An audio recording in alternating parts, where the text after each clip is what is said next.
and welcome to First Contact Conventions. My name's Scott, and I have been the owner and I guess MC and host and runner of First Contact Conventions now for 16 years, since 2004.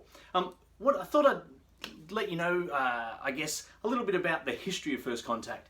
I get asked by a lot of people sort of what made me get into conventions as a showrunner and I guess where my fandom started and that sort of thing. So I thought, why not just let you all know. So I have been a lifelong Star Trek fan, as you can see by some of the collectibles and merchandise behind me. I started attending conventions in 1996. Was my first one. It was actually Jennifer Lean from Star Trek Voyager. She was out here. I think she did a show in Sydney the day before, sort of on the Saturday with Patrick Stewart. So it was around about the time that First Contact came out. Funny there, no pun intended. And then she came down and did a one-day show in Melbourne with Holodiction back in the day, who was sort of the main Star Trek convention runners.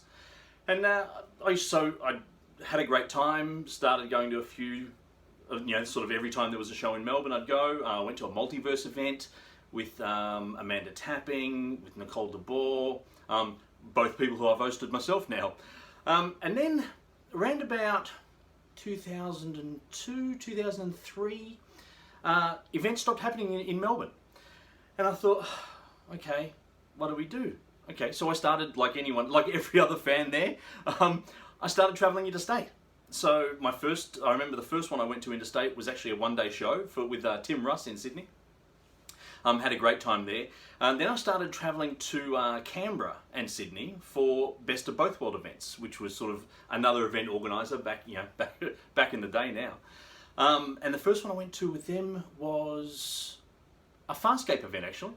Where I met Jonathan Hardy and people like that, who's no longer with us, sadly. And I actually got on really well with Jonathan and met him at a couple of other conventions, and he was actually a guest at my first ever show in 2004. So how did First Contact sort of come into being? I was actually at one of these Canberra events. It was Lord of the Rings convention. We were actually at the Sunday night wrap party, sitting around drinking, as many great ideas are prone to come from. And there was a group of us sitting around, and I'm telling you, it was definitely the wee hours of the morning. It was like 1, 2 a.m. We'd been drinking since 9 o'clock that night.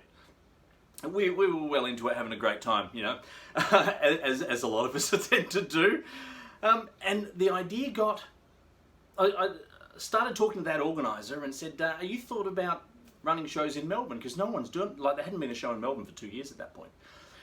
And they said, no, it's difficult to run a show outside of where you live, where your friends are, where where your volunteers are, and that sort of thing. Which at the time I thought, oh, okay, I get it now.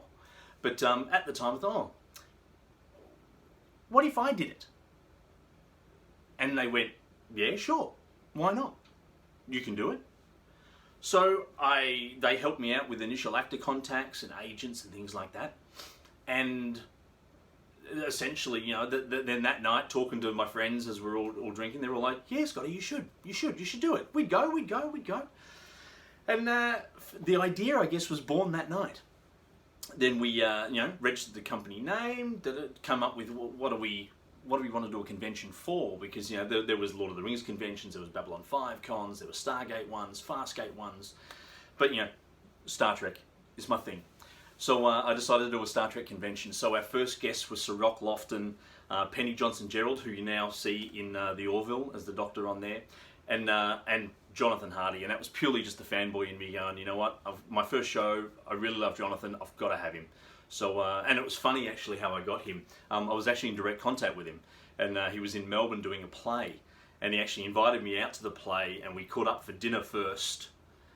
We discussed doing the show, and he was like, really? What do you want me for? I'm just a glove puppet. He was very fond of saying that he's just a glove puppet, which was sort of just so fantastic about him. He was hilarious. And so we did up a contract, and he signed it, and here we are 16 years later. Sure, we're hopefully towards the tail end of, but I think only halfway through a pandemic, so there's no events running. But we've done, so First Contact was born then, essentially. So 2004 we ran our first show. I remember, it's funny going into it thinking, seeing how big conventions were, and there were a couple of hundred people at every other gig and this sort of thing.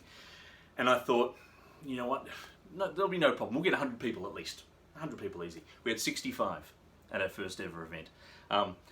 Lost money, learned a lot, got exactly what I wanted though. The finished product, when you were at the event, looking around, dealers' tables, seats, staging, was exactly what I wanted.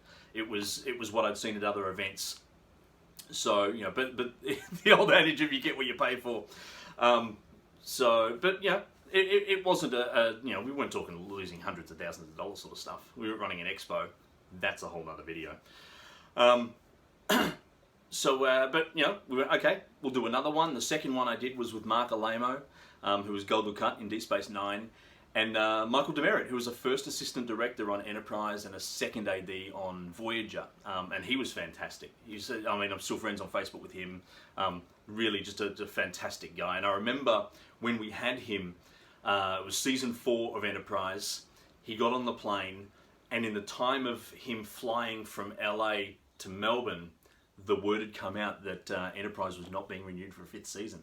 So I had to delicately tell him that, dude, so great you're here. I hear you're unemployed. To which he then, you know, was like, yeah, we kind of thought it was in the wind, and straight into the hotel room and on the phone and, you know, making all the calls. But that was a fantastic weekend. We did a wine tour for that one on the Saturday, and then the convention on the Sunday. But yeah, that was kind of, I guess, how First Contact was born. It was just a fanboy wanting to indulge himself a little bit, talk to some people, and you know, and it's funny, even to this day, there are still many close friends that I have that I met at that first convention or at the other Whole Addiction conventions, where, you know, when you go to a lot of these things, you meet a lot of it's the same people.